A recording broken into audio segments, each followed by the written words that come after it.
প্রিয় শ্রোতা, গত অনুষ্ঠানে আমরা জেনেছিলাম কিভাবে আমরা পরিত্রাণ পেতে পারি, আর সেটি ঈসা আল মসিহের মাধ্যমে পেতে পারি।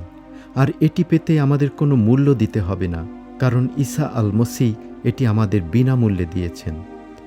আজ আমরা এরই ধারাবাহিকতায় পরবর্তী কিছু গুরুত্বপূর্ণ বিষয় সম্পর্কে শুনব। চলুন তাহলে শোনা যাক। প্রিয় বন্ধু, আজ এই অনুষ্ঠানের মাধ্যমে সেই স্থানে চলুন, প্রায় 2000 বছর পূর্বে, যেখানে মহান সৃষ্টিকর্তা প্রকাশ করেছিলেন যে তিনি আমাদের এত অধিক যত্ন নেন। রোমান রাজা পিলাত তার আঙিনায় বসে আছেন, তার মাথায় নিজ সিংহাসন নিয়ে রাজ্যের দুশ্চিন্তা। তাঁর দিকে, ঈসার দিকে তাকিয়ে দেখুন, তার মুখমণ্ডল দিয়ে রক্ত গড়িয়ে পড়ছে। তার চোখের দিকে তাকিয়ে দেখুন কত মর্মবেদনা তিনি অনুভব করছেন। রোমীয় সৈন্যরা যখন তাঁর পিঠে চাবুক মারে, তখন তার সেই চাবুকের শব্দ শুনুন। একজন পাপীর প্রতি যেভাবে ব্যবহার করা হয়, ধার্মিক ব্যক্তির প্রতিও সেভাবে ব্যবহার করা হচ্ছে। দৃশ্যটি মানসপটে দেখার চেষ্টা করুন। আজ এই মুহূর্তে এই দৃশ্যটি আপনার অন্তরে যেন স্পর্শ করে। এমন নির্যাতন কে সহ্য করেছে?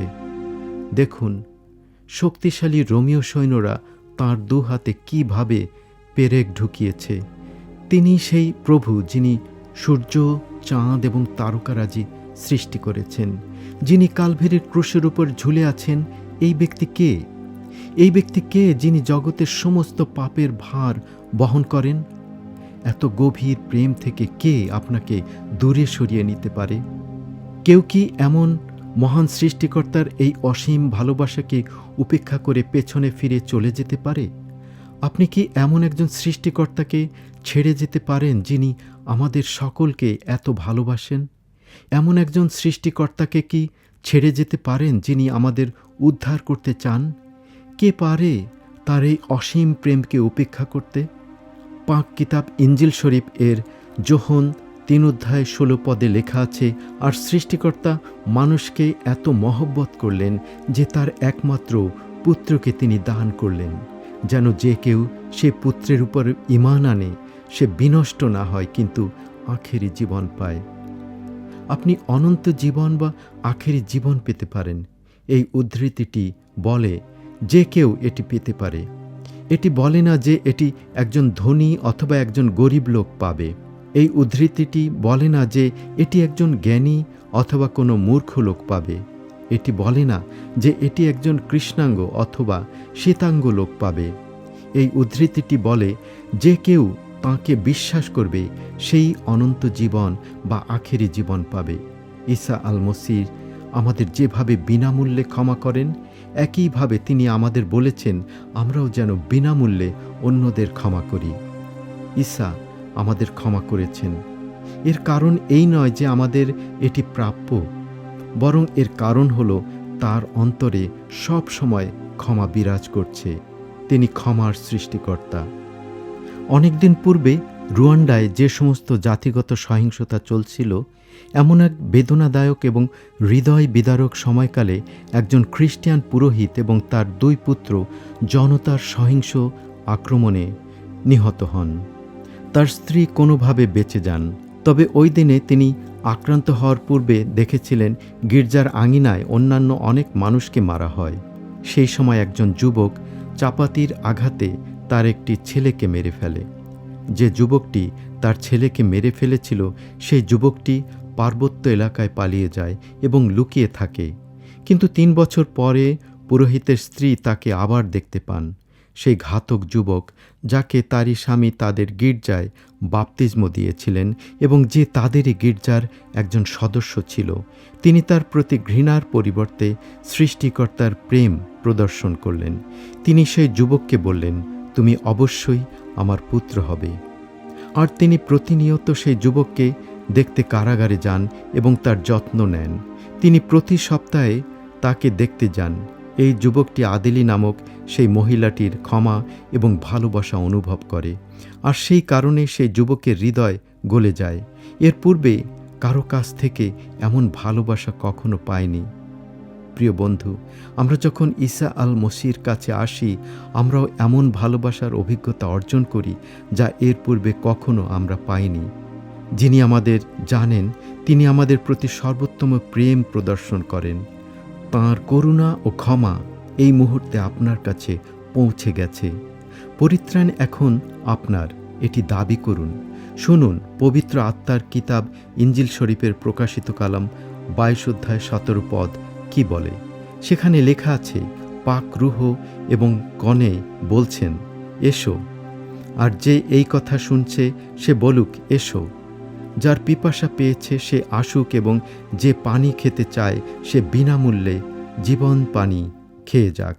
প্রিয় বন্ধু, আপনি কি তার ভালোবাসা পাওয়ার জন্য তৃষ্ণার্ত?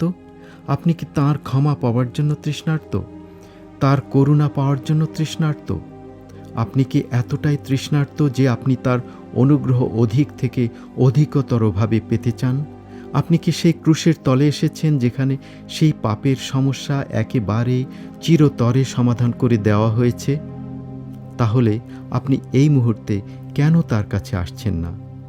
পাক কিতাব ইঞ্জিল শরীফের প্রকাশিত কালামের নায়কের কাছে আসুন আর তাকে আপনার প্রভু বলে ডাকুন। আপনি যদি ইতপূর্বেই তার কাছে এসে থাকেন, তাহলে কেন আপনি আজই তার প্রতি পুনরায় প্রতিজ্ঞাবদ্ধ হচ্ছেন না? আপনি যদি আপনার জীবনকে তাঁর প্রতি একবার প্রতিজ্ঞাবদ্ধ করে থাকেন এবং তারপর দূরে চলে গিয়ে থাকেন, তাহলে জেনে রাখুন তিনি আপনাকে খুঁজছেন, যেন আপনি তাঁর কাছে পুনরায় ফিরে আসেন। আপনার উপস্থিতি ছাড়া তিনি একাকী অনুভব করেন। তার আনন্দ এবং শান্তি আপনার হতে পারে। এর পূর্বে আপনি যদি কখনো তাঁকে গ্রহণ না করে থাকেন, তবে প্রিয় বন্ধু, এই মুহূর্তে কেন আপনি তাকে গ্রহণ করছেন না? এই মুহূর্তে তিনি আপনাকে অনন্ত জীবন দেবার জন্য অপেক্ষায় আছেন। তিনি বলেন, যে আমার কাছে আসে আমি তাকে কোনো মতেই বাইরে ফেলে দেব না। যোহন 6 অধ্যায় 37। তিনি কখনো কোনো দিনও কাউকে বাইরে ফেলে দেন না।